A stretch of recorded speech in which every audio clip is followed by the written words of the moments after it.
packing, cause you just end up back with your stuff. You never really leave me when you say you're gonna leave me, and you just end up backing it up. Hey guys, welcome back to my channel. I'm so sorry I have not been uploading. I know, I'm sorry, but life has been happening and I just haven't picked up the phone to record what has been happening. But I guess today I just kind of want to inform you guys on like the more knowledge that I receive as I get older about life in general, the more I try to allow others to receive that knowledge too. So whatever I know, I try to put out there for the world to know, because you might be like me, about to be 30 or however old, excuse me, and still not know a lot about yourself. I'm still learning me as a person. And like I said, I'm about to be 30 and I'm still learning who I am as a person. So I've always heard the term narcissist, and it's used kind of in the same way, but at the same time, so many people use it all the time to where it's kind of common. But being a narcissist is a thing, like it's a real thing. And you don't want to put that label on someone if they're not like really a narcissist. Then I learned that there are people called empaths or an empath. Tamara Mowry made a post because she believes that she is an empath, and she made a post and it made so much sense. I'm about to read you the post.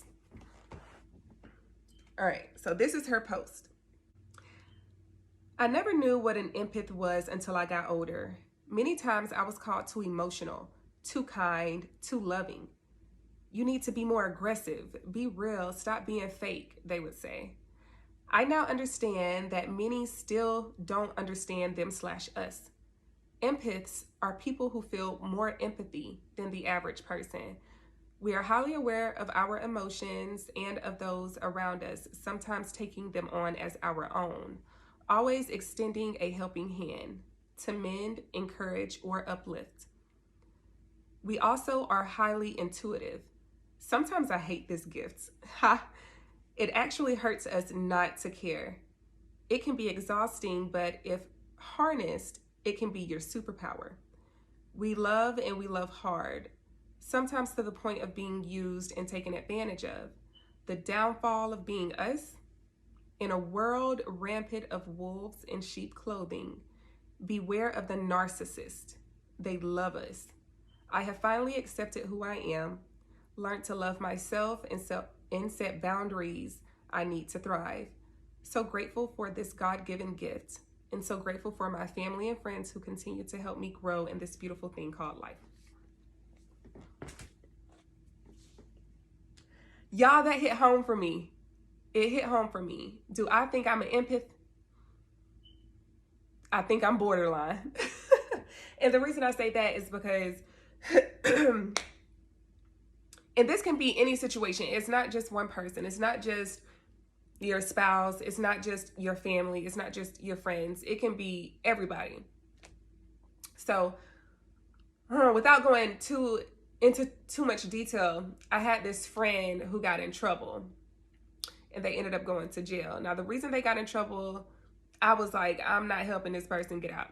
I'm not going to help them. I'm not going to help them. I'm not going to help them. They did the crime. They need to do the time. The crime, to me, it was big, but to an average person, probably like, oh, it's not that, get that person out of jail. Like, it's not that big of a deal. But I was like, no, they were wrong. They're going to sit in there. Well, y'all, I was headstrong on this decision. And then they were in there for a week. And I was like, okay, I'm about to break. I'm about to get them out, because none of my friends wanted to help, because they kind of felt like me, like, no, they did the crime. They need to do the time.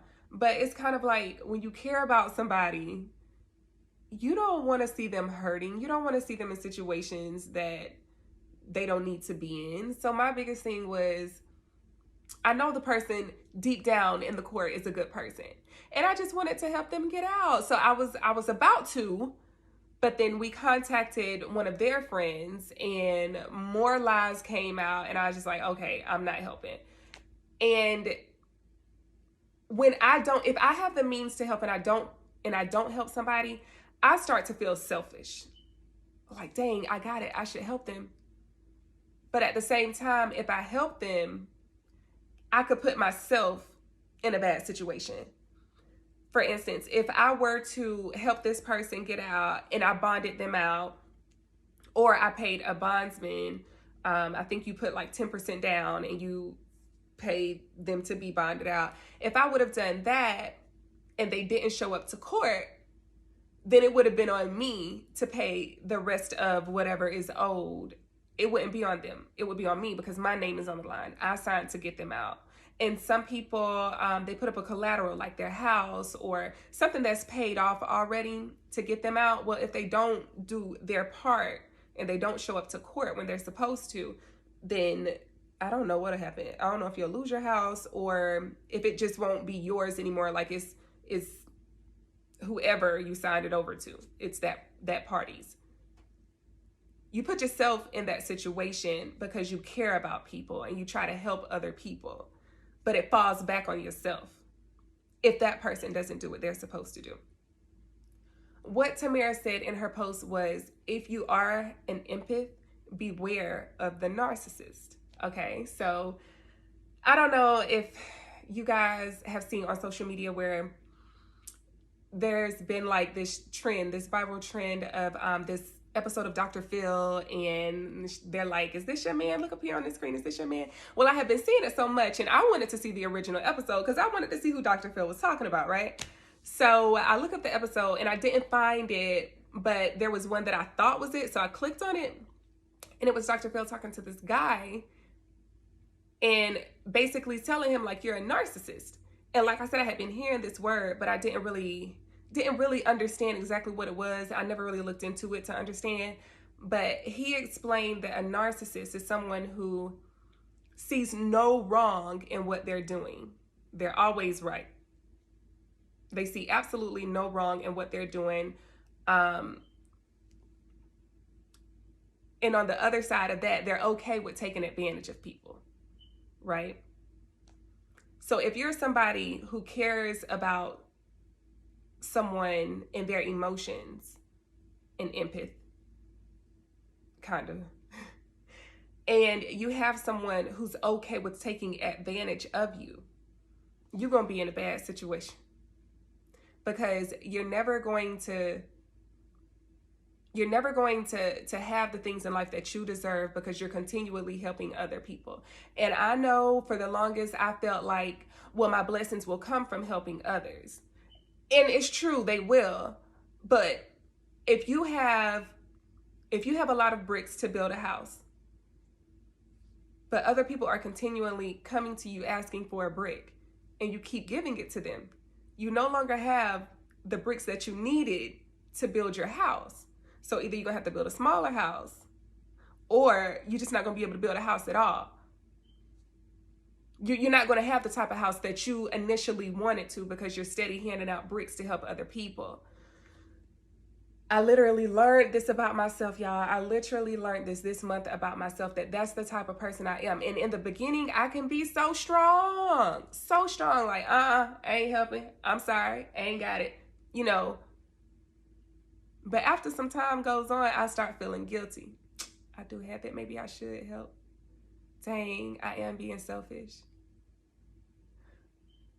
But what I came to realize is that taking care of self is not being selfish. It's not being selfish at all. You have to look out for your peace. You have to look out for your happiness.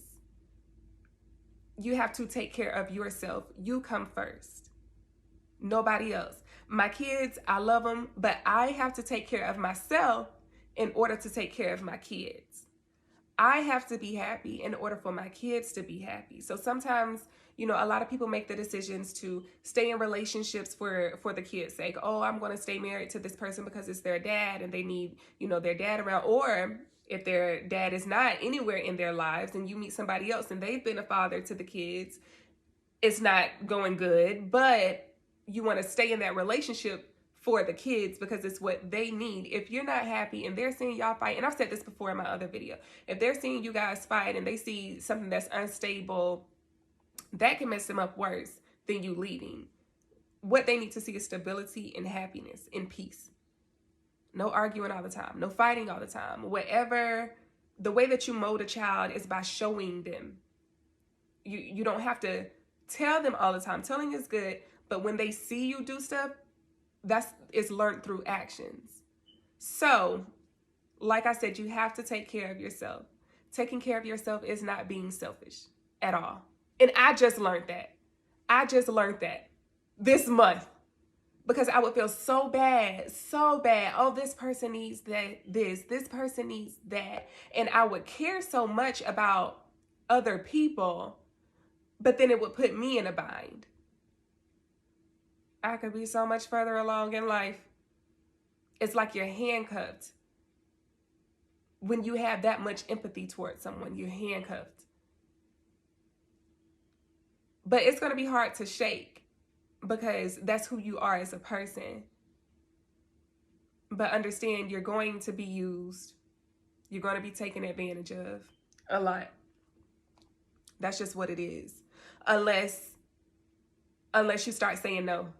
Like that's it. Unless you start putting yourself first and caring about yourself and understanding that you matter first, then you'll always be taken advantage of and you'll always be used. So I'm going to try. I couldn't talk to that person anymore. I was like, okay, well, I can't talk to that person no more. They can't call me while they're in jail. Because I'm a break. I already know it. So I have to take myself out of that situation. You know, jail talk is real. It's real, especially when they be ready to get out. They say all the right things, and then they get out and they don't do the right things. They be right back where they ended up, and it's money wasted that you put up. Like, I can't talk to that person. I'm not strong enough, and I know that now. Before, I was still talking to them like, oh, I want you to get out too. I hope you do well in there. I hope nobody messes with you, da-da-da-da. But just don't talk to them. I love you. Please know that I love you, but I cannot help you. And don't call me. Not in a mean way, but I know I'm a break if you call me. So just don't. I can't answer. The moral of this story: take care of yourself. Worry about yourself. You matter first. Put yourself first. That's all. That's it. Especially if you are an empath. Like if what Tamara Mowry stated relates to you 100%, you're an empath. And beware of a narcissist. Beware of those people because they don't care.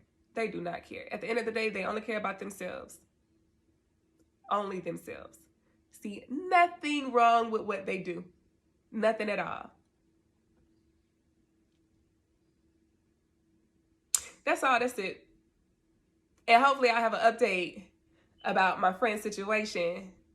And I can tell y'all, you know, if it was a good outcome or not a good outcome. But I'm not going to help. And I do feel bad about it. But I'm putting myself first, if that makes sense. All right, y'all. I love y'all. I'll talk to y'all again later. Be safe. I'm sick of this unpacking. I'm sick of this unpacking. Cause you just end up back with your stuff.